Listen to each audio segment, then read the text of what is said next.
마법과 관련된 혐의를 받은 사람들에 대한 박해는 역사상 가장 어둡고 불안한 장 중 하나입니다.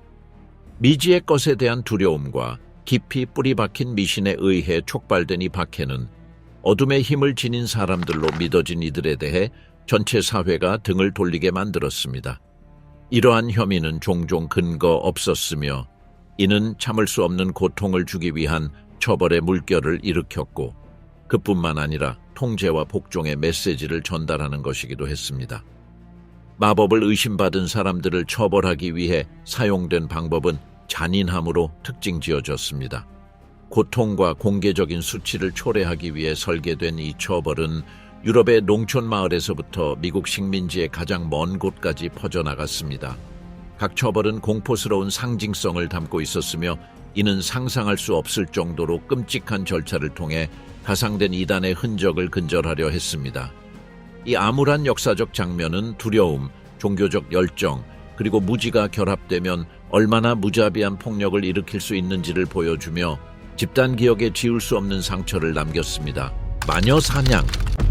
마녀 사냥은 역사상 가장 어둡고 복잡한 사건 중 하나로 15세기부터 18세기까지 마법을 사용한 혐의를 받는 사람들에 대한 대규모 박해로 특징지어집니다.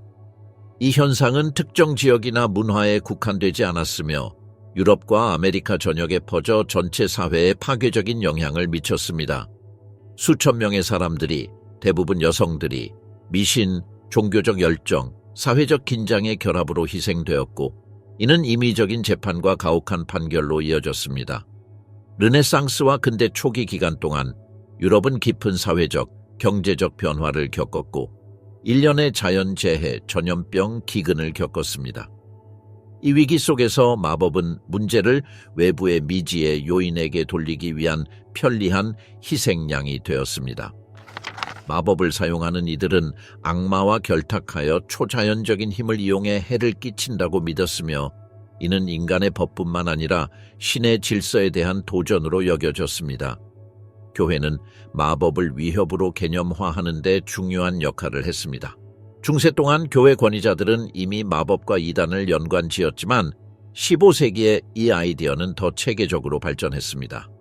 1487년에 출판된 말르스 말레피카룸 아가운 마법 사냥을 위한 지침서로 종교 재판관인 하인리히 크라머와 야코프 슈프랭어가 저술한 책으로 중요한 전환점을 의미했습니다. 이 책은 마법을 의심받는 사람들을 식별하고 기소하는 방법을 제공하며 종교법원과 민간법원에서 널리 받아들여졌습니다. 이 책의 영향은 상당히 컸으며 마녀 사냥을 정당화할 뿐만 아니라 조사와 처벌의 세부적인 방법을 제공하여 그 범위를 확장하는 데 기여했습니다. 민간 권력의 역할 또한 중요한 역할을 했습니다.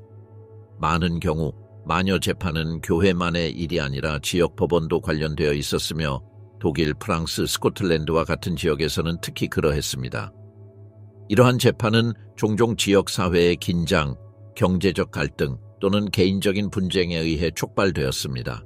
혐의만으로도 조사가 시작되었고 필요한 증거는 최소한이거나 아예 없었습니다. 공포의 분위기 속에서 혐의는 계속해서 늘어나고 지역 당국은 이를 이용하여 사회적 통제를 유지했습니다. 이러한 혐의의 가장 취약한 대상은 전통적인 사회적 역할에 맞지 않는 여성들이었습니다. 특히 과부, 미혼 여성, 노인, 가난한 여성들이 마녀로 지목되기 쉬웠습니다. 성차별은 이 현상에서 중요한 역할을 했습니다. 여성들이 도덕적으로 약하다고 여겨져 악마의 영향을 더 쉽게 받을 것으로 믿어졌기 때문입니다. 그러나 남성과 어린이들도 고발되었지만 상대적으로 적은 비율을 차지하며 마녀 사냥이 완전히 차별적이지는 않았음을 보여줍니다. 미국에서는 마녀 사냥이 1692년 세일럼 재판에서 가장 악명 높은 정점을 찍었습니다. 극단적인 청교도주의와 영국 식민지 내 사회적 긴장 속에서 한 무리의 소녀들이 마법에 걸렸다고 주장하며 혐의의 물결을 일으켰습니다. 이 사건에서 200명이 넘는 사람들이 마녀로 지목되었고 그중 20명이 처형되었습니다. 이 사건은 집단 히스테리가 어떻게 공동체를 장악할 수 있는지를 잘 보여주며 공포 종교 그리고 내부 경쟁이 어떻게 이를 촉발했는지를 보여줍니다. 마법의 증거는 대부분 터무니없고 임의적이었습니다. 가장 일반적인 방법 중 하나는 피고인의 몸에서 마녀의 흔적을 찾는 것이었으며 이는 점이나 흉터로 악마와의 계약의 징후로 해석되었습니다. 또 다른 자주 언급된 단서는 약초 사용이었습니다. 전통적인 지식이 마법으로 왜곡된 경우였습니다. 이러한 혐의는 미신에 근거한 것으로 모든 정상적인 행동이 어두운 행위의 증거로 간주되는 불신의 분위기를 만들었습니다. 피고인을 기소한 법원은 종종 강제나 고문을 통해 얻어진 자백에 의존했으며 이는 사람들이 고통을 끝내기 위해 무엇이든 자백하게 만들었습니다. 이러한 자백은 피고인을 유죄로 만드는 것뿐만 아니라 다른 협력자를 식별하는 데에도 사용되어 사냥의 범위를 더 확장시켰습니다. 이 악순환은 수십 년 동안 공포를 증폭시켰습니다. 마녀 사냥이 공동체에 미친 영향은 파괴적이었습니다.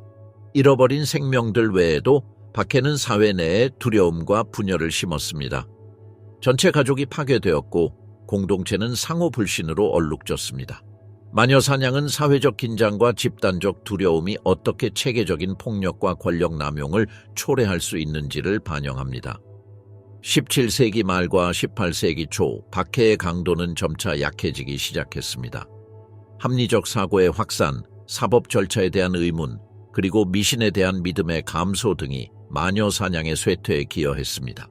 그러나 이 어두운 시기의 유산은 여전히 남아있으며 무지와 두려움이 사회적 결정을 지배하는 것의 위험성을 상기시키는 경고로 남아있습니다. 마녀 사냥은 단지 폭력과 불의의 시기를 나타내는 것이 아니라 인류가 집단적인 편집증과 편견에 굴복할 수 있음을 보여주는 예시입니다.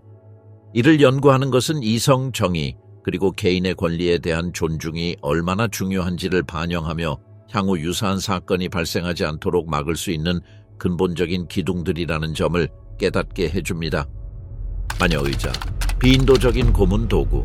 마녀의자는 마녀 재판과 관련된 가장 잔인한 고문 방법 중 하나로 자백을 강제로 얻고 유죄를 입증하려는 사회의 극단적인 노력을 보여줍니다.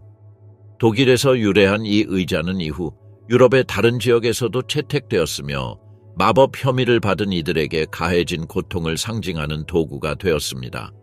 이 의자의 설계는 극심한 고통을 유발하도록 고안되었으며 마녀 사냥이 얼마나 잔인하게 이루어졌는지를 반영합니다.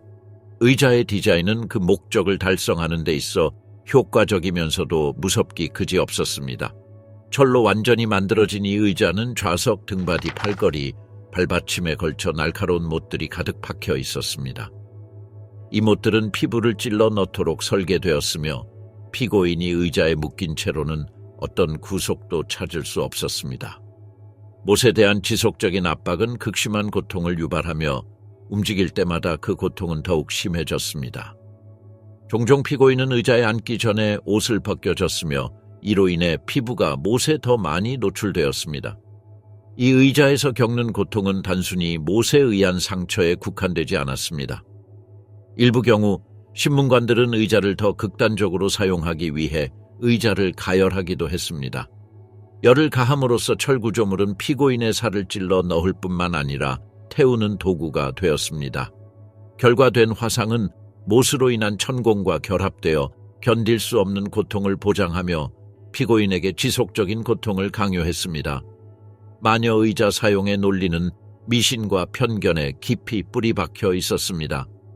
만약 누군가가 진정으로 마법을 사용한 죄가 있다면 그들은 이런 고문을 당해도 고통을 느끼지 않을 것이라고 믿었습니다. 이는 당시의 비합리성을 반영한 어리석은 생각이었습니다.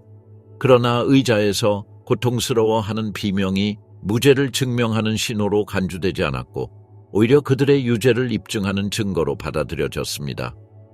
이러한 논리적 모순은 피고인이 자신의 무죄를 입증할 수 없게 만들었으며 그들을 유죄로 몰아넣는 시스템에 갇히게 했습니다. 마녀 의자의 목적은 피고인으로부터 자백을 얻는 것에만 국한되지 않았습니다. 그 사용은 공동체에 훨씬 더 광범위한 심리적 영향을 미쳤습니다. 고문 세션은 종종 공개적이거나 반공개적인 장소에서 이루어졌으며 의자는 집단적인 공포의 도구가 되었습니다. 묶이고 피로 물든 채로 고통을 겪는 사람이 의자에 앉아있는 모습은 명확한 메시지를 전달했습니다. 권위의 의문을 제기하거나 사회적 규범에서 벗어나는 것은 끔찍한 결과를 초래할 수 있다는 것입니다. 이렇게 해서 의자의 사용은 피고인을 침묵시키는 것뿐만 아니라 다른 사람들로 하여금 마녀 사냥이나 재판의 정당성에 도전하는 것을 억제하려 했습니다. 마녀 의자 사용에 대한 역사적 기록은 그것이 정의를 추구하는 수단이 아니라 통제와 억압을 위한 도구였음을 보여줍니다. 고문을 통해 얻은 자백은 실제 증거로서의 가치를 가지지 않았지만 이것은 신문관들에게 중요하지 않았습니다. 그들의 주요 목표는 공동체 내에서 두려움과 복종을 강화하는 것이었기 때문입니다. 또한 자발적인 자백을 얻음으로써 법원은 처형을 정당화하고 재판의 정당성을 부여할 수 있었습니다. 마녀 의자와 같은 당시의 많은 고문 방법은 진실보다 위협을 우선시하는 깊이 결함이 있는 시스템에 기반을 두고 있었습니다. 이 도구는 사디스트적인 설계와 비합리적인 논리를 통해 무지, 두려움, 미신으로 지배된 사회의 공포를 반영합니다. 비록 마녀 사냥은 수백 년 전에 끝났지만 마녀 의자는 권력과 통제의 이름 아래 정의가 어떻게 왜곡될 수 있는지를 상기시키는 음울한 경고로 여전히 남아 있습니다. 화형, 마녀 사냥 역사에서 가장 악명 높은 처벌. 마녀 사냥과 관련된 모든 처형 방법 중에서 화형은 가장 잔인하고 상징적인 처벌로 자리 잡고 있습니다. 중세와 르네상스 시대의 유럽에서 자주 시행된 이 행위는 단지 극단적인 육체적 처벌을 나타내는 것만이 아니라 당시 믿음에 따라 영적인 정화의 형태로 여겨졌습니다. 프랑스, 스페인, 신성 로마 제국의 영토들은 이 방법을 사용한 선두주자였으며 다른 나라들은 그들의 문화적, 법적 맥락에 맞춰 변형된 방식으로 이를 시행했습니다. 불은 많은 문화에서 정화의 요소로 여겨졌습니다. 마녀 혐의에 대한 경우 불꽃이 피고인의 부패한 영혼을 없애고 악마의 세력이 다시 몸을 지배하지 못하게 한다고 믿었습니다. 이러한 논리는 현대적인 관점에서 볼 때 비인도적인 고문을 정당화하는 이유가 되었습니다. 영국에서는 마녀들이 화형에 처해지는 일이 드물었습니다. 대신 교수형이 가장 일반적인 처형 방법이었습니다. 화형은 주로 경미한 반역과 같은 정치적 범죄에 대해 사용되었고 이는 영적인 범죄가 아니라 정치적 범죄였습니다. 반면 스코틀랜드는 불을 처벌 방법으로 채택했으며 이는 해당 지역에서 지배했던 종교적 열광과 집단 히스테리의 강도를 반영합니다. 당시에도 일부 사상가들은 피고인을 살아있는 채로 태우는 논리와 도덕성에 의문을 제기했습니다. 르네상스 시대에 가장 영향력 있는 철학자 중 한 명인 프랑스 철학자 미셸 드 몽테뉴는 이 관행에 반대하며 사람을 살아있을 때 구워 죽이는 것은 너무 큰 대가를 치르는 일이라고 언급했습니다. 이 말은 소문과 의혹처럼 취약한 증거를 바탕으로 사람들을 유죄로 몰아넣는 시스템의 비합리성을 드러냅니다. 수천 명의 남성과 여성들이 유럽 전역에서 화형에 처해졌으며 그들에 대한 증거는 대부분 모호한 고발, 개인적인 원한 또는 비정상적인 행동의 오해에 지나지 않았습니다. 마녀 사냥은 집단적 두려움에 의해 촉발되었으며 공개 처형의 장관 속에서 그 절정을 이루었습니다. 피해자들의 고통은 말로 표현할 수 없을 정도였습니다. 살아있는 채로 불태우는 행위는 느리고 고통스러운 죽음을 보장했으며 목격자들의 증언에 따르면 그들의 비참한 비명은 불길이 꺼진 후에도 오랫동안 울려 퍼졌습니다. 육체적인 공포뿐만 아니라 이러한 처형은 대중을 두려움에 빠뜨리기 위해 고안되었으며 사회적 및 종교적 통제를 강화하는 역할을 했습니다. 마녀의 굴레, 역사 속 침묵과 수치. 마녀의 굴레 또는 혐오의 굴레 또는 브랭크스라고도 불리는 이 기구는 단순히 처벌을 가하는 것이 아니라 부적절한 행동을 한 사람들을 공개적으로 굴욕을 주기 위해 고안된 잔인한 도구였습니다. 주로 영국과 스코틀랜드에서 사용된 이 기구는 당시 사회의 엄격한 통제를 상징했으며 특히 기존 규범에 도전한 여성들에 대한 통제를 나타냈습니다. 굴레는 피해자의 머리 위에 마치 철제 감옥처럼 씌워지는 금속 구조로 이루어져 있었습니다. 그 가장 특징적인 부분은 입안에 배치된 뾰족한 판으로 혀나 입천장에 압박을 가했습니다. 피해자가 말을 하려고 하면 뾰족한 부분이 심한 통증을 유발하여 말을 할 수 없게 만들었습니다. 이 기구는 일반적으로 마녀 혐의와 관련이 있지만 그 사용은 단지 마녀에 국한되지 않았습니다. 공공 또는 가정에서 지나치게 목소리를 높이거나 논쟁적이거나 방해적인 여성들에게도 사용되었습니다. 혐오하는 사람이라는 용어는 그런 이들을 지칭하는 데 사용되었습니다. 마녀의 굴레는 신체적인 고통을 초래하는 것뿐만 아니라 강한 굴욕감을 동반했습니다. 피해자들은 종종 이 기구를 착용한 채로 거리에서 공개적으로 행진하게 되며 이는 그들을 공동체의 조롱과 수치의 대상이 되게 했습니다. 이 의식은 사회 규범을 재확인하며 그것에 도전하는 이들을 수치스럽게 만들었습니다. 굴레의 부과는 침묵을 지키게 하는 강력한 통제의 선언이었습니다. 목소리가 크다거나 반항적이라고 여겨진 여성들은 말하거나 스스로를 방어할 수 없는 무력한 존재로 전락했습니다. 이는 당시 가부장적 구조를 강화시키며 특히 여성들에게 침묵과 복종이 기대되던 사회를 더욱 공고히 했습니다. 마녀의 굴레 사용은 개인의 표현, 특히 여성들의 표현이 위협으로 간주되던 역사적 시기를 반영합니다.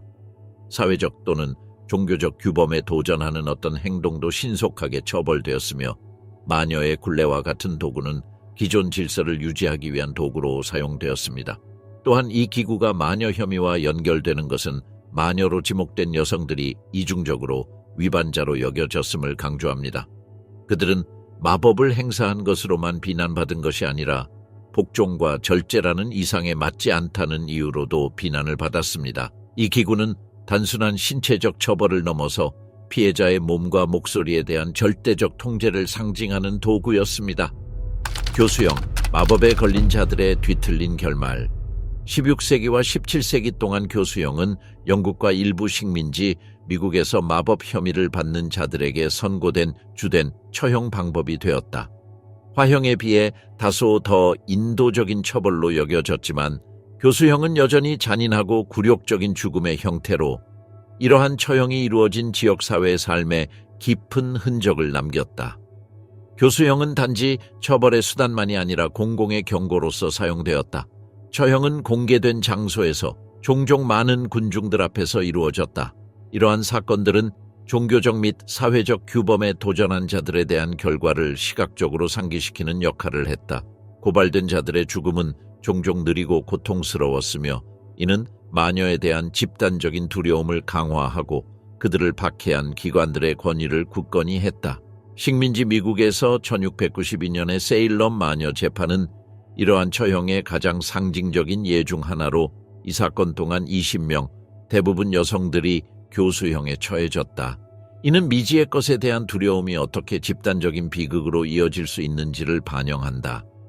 17세기 영국에서는 영향력 있는 의사이자 작가인 토머스 브라운 경과 같은 인물들이 마법을 믿는 것을 공개적으로 옹호했다. 브라운은 마법을 사악하고 유혹적인 예술이라고 묘사하며 이는 개인과 공동체를 악마의 분노와 악의에 노출시켜 위험에 빠뜨린다고 했다. 이러한 서사는 마녀들이 초래하는 것으로 여겨진 위험으로부터 사회를 보호하기 위해 교수형이 필요하다는 정당성을 부여하는 데 기여했다. 교수형은 화형보다 더 문명화된 방법으로 여겨졌지만 그렇다고 해서 빠르거나 고통이 없는 방법은 아니었다. 많은 경우 피해자는 목이 부러져 즉시 죽지 않고 대신 천천히 질식했다. 이 과정은 법적인 질식사로 알려져 있다. 이는 불에 비해 덜 극적일 수 있었지만 고통스럽고 굴욕적인 요소를 추가했다. 마녀들의 공개 처형은 종종 공동체 행사로 기능하며 공포와 죽음을 중심으로 진행되었다. 사람들은 신과 사회의 적으로 간주된 자들의 죽음을 목격하기 위해 모였다. 이러한 집단적 행위는 종교적 믿음을 강화하는 역할을 했을 뿐만 아니라 피해자들을 더욱 비인간화하는 역할을 했다. 교수형은 단지 죽음의 도구가 아니라 통제와 기존 질서에 대한 위협을 억제하는 상징이었다. 화형보다는 덜 극적인 교수형이었지만 그것 역시 상징적이지 않지 않았다. 피고의 생명을 공개적으로 앗아감으로써 종교적 및 시민 당국은 자신들의 권력과 그들이 사회적 또는 영적 위반으로 간주한 것들을 처벌할 능력을 재확인했다. 이 방법은 또한 더 접근하기 쉽고 신속하게 시행할 수 있었기 때문에 영국과 북미와 같은 특정 지역에서 널리 사용되었던 이유를 설명해준다. 익사 수용시험. 익사 또는 수용시험은 마녀 재판 중 피고의 죄를 판별하기 위해 사용된 가장 기이하고 잔인한 방법 중 하나였다.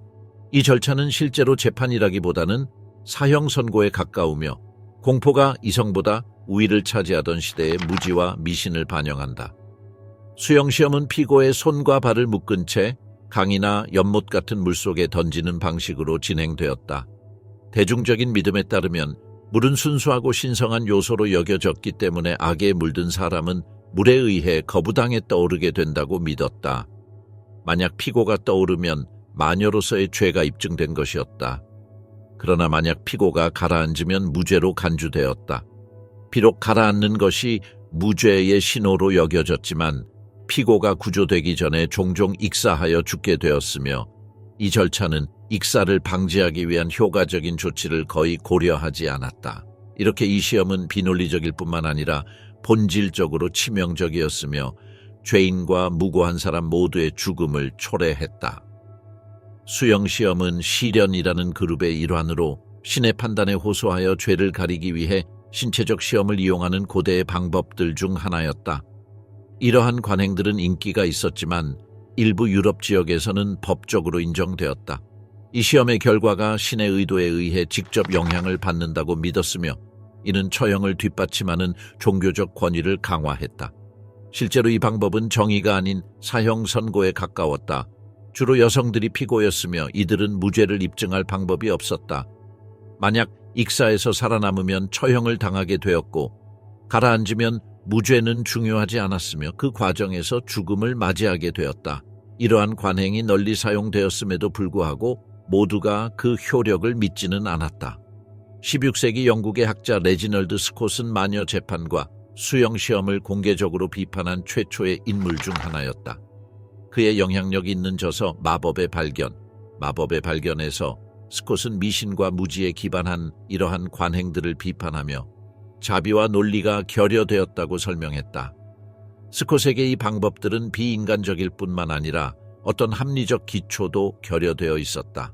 그의 저작은 마녀 재판의 정당성에 대한 의문을 불러일으켰으며 더 합리적이고 덜 미신적인 사고로의 천천히 진행되는 전환의 시작을 알렸다. 마녀를 발견하는 방법으로서의 익사 시험은 초자연적인 능력이 신체적 시험을 통해 증명될 수 있다는 잘못된 생각에 기반한 것이었다.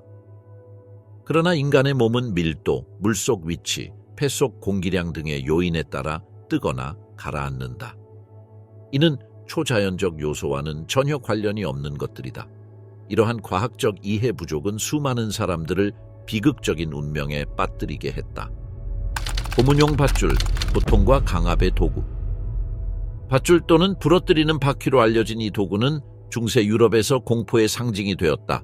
이 도구는 마녀 재판에만 국한되지 않았지만 16세기와 17세기 동안 마녀 사냥에서 고백을 강요하는 주요 도구로 사용되었다.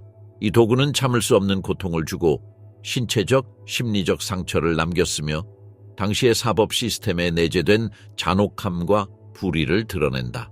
이 방법은 피고의 사지를 목재 프레임 양 끝에 배치된 롤러에 묶은 뒤 롤러를 돌리면서 몸을 점차적으로 늘려나가는 방식이었다.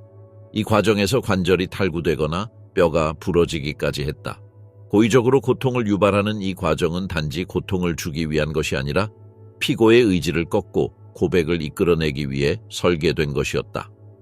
이 고백은 진실이든 거짓이든 상관없이 강제로 이루어졌다. 밧줄은 특히 프랑스, 스페인, 이탈리아와 같은 국가들에서 흔히 사용되었으며 이들 지역에서는 종교 재판 시스템이 법적 절차의 일환으로 고문을 공식적으로 승인했다. 고문 아래서 얻어진 고백은 종종 악마와의 계약이나 마법 행위에 관한 환상적인 세부 사항을 포함했으며 이는 피고가 고통을 멈추기 위해 무엇이든 말하려는 의도를 반영했다. 밧줄은 마녀 재판의 가장 큰 불의를 드러낸다. 진실의 무의미함이다. 많은 경우 고문을 통해 얻어진 고백은 완전한 꾸며낸 이야기였으며 이는 고문관에 의해 지시되거나 피고가 자신을 구하기 위해 필사적으로 만들어낸 것이었다. 밧줄로 인한 신체적, 심리적 고통은 너무 강렬해서 거의 아무도 저항할 수 없었다. 죄를 인정하거나 상상의 공범자들의 이름을 말하는 것이 고통을 덜기 위한 전략이 되었지만 이는 거의 무죄 판결로 이어지지 않았다. 수세기 동안 널리 사용되었음에도 불구하고 고문 관행은 계몽주의 사상가들의 등장과 함께 의문을 제기받기 시작했다. 그중 가장 영향력 있는 비판자는 이탈리아 철학자 체자레 베카리아였다. 그는 범죄와 처벌에 관한 논고 1764에서 고문을 비인간적이고 비합리적인 관행으로 규탄했다. 베카리아는 고문으로 얻어진 고백은 무효라고 주장했으며 극심한 고통은 아무리 사실과 맞지 않더라도 누구든지 무엇이든지 인정하게 만들 수 있다고 말했다. 베카리아의 비판은 사법에 대한 태도에 큰 변화를 일으켰으며 보다 합리적이고 인간적인 접근 방식을 촉진시켰다. 이는 점차적으로 유럽의 많은 지역에서 국가가 승인한 고문을 폐지하는 계기가 되었다. 세일럼 마녀 재판 1692년 집단적 편집증과 그 비극적 유산. 세일럼 마녀 재판은 1692년 2월부터 1693년 5월까지 매사추세츠 식민지에서 발생했으며 이는 지역 사회 내의 불신을 악화시킨 사회적 긴장과 영토 갈등의 맥락에서 펼쳐졌다. 이 기간 동안 200명 이상이 마법을 행한 혐의로 기소되었으며 최소 25명이 사망했다. 이들 중 19명은 교수형에 처해졌고 1명은 돌로 눌려 죽었으며 다른 이들은 가혹한 감옥 환경에서 사망했다. 이 과정은 베티 페리스와 아비게일 윌리엄스를 포함한 몇몇 소녀들이 악마의 소유로 돌려지는 기이한 행동을 보이면서 촉발되었다. 이들의 고발은 처음에는 티투바, 세라굿, 세라 오스본과 같은 사회적으로 소외된 여성들을 향해 시작되었으나 곧 지역사회의 다른 존경받는 인물들에게로 퍼지면서 광범위한 편집증을 증폭시켰다. 티투바는 카리브해 출신의 노예였으며 고문을 견디며 고백을 했을 뿐만 아니라 악마와의 만남에 대한 세부 사항을 제공하여 종교적이고 시민적인 지도자들의 의심에 신빙성을 더했다. 가장 주목할 만한 희생자 중 하나는 자신이 유죄인지 무죄인지 주장하지 않겠다고 거부한 노인 자일스 콜이었다. 그 결과 그는 압박을 당하게 되었는데 이는 돌을 몸에 올려놓아 죽을 때까지 가하는 고문 방법이었다. 그의 사건은 고백을 추출하기 위한 법적 관행의 잔혹함을 보여준다.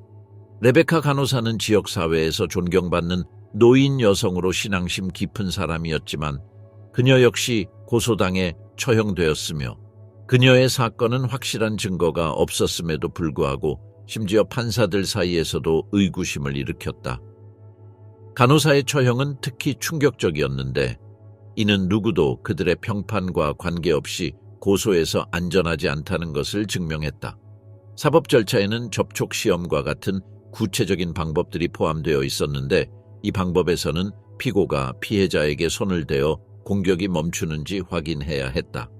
고백은 또한 고문을 통해 얻어졌으며 이 관행은 식민지에서 공식적으로 합법화되지는 않았지만 위협과 참을 수 없는 감옥 환경을 통해 간접적으로 시행되었다.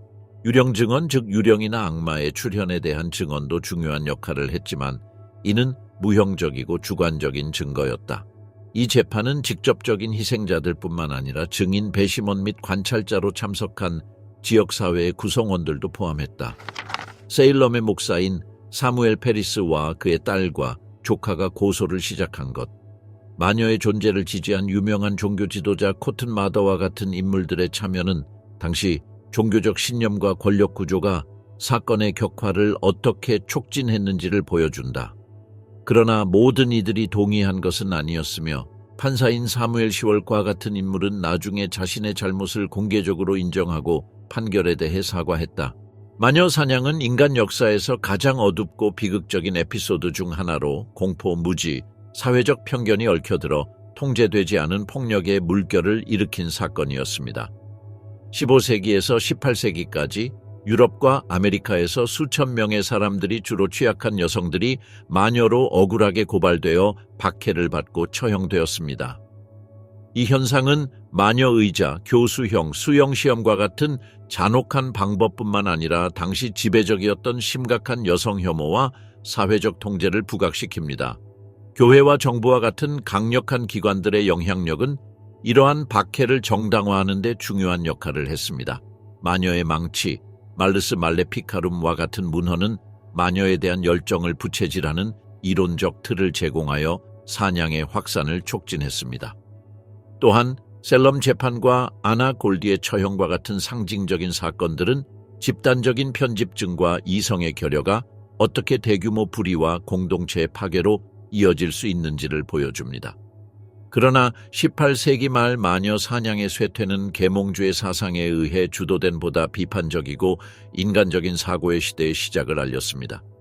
이 변화는 이성, 정의, 개인의 권리의 중요성을 점차 이해하게 된 결과로 이러한 잔혹 행위가 반복되지 않도록 방지하는 중요한 요소들이었습니다.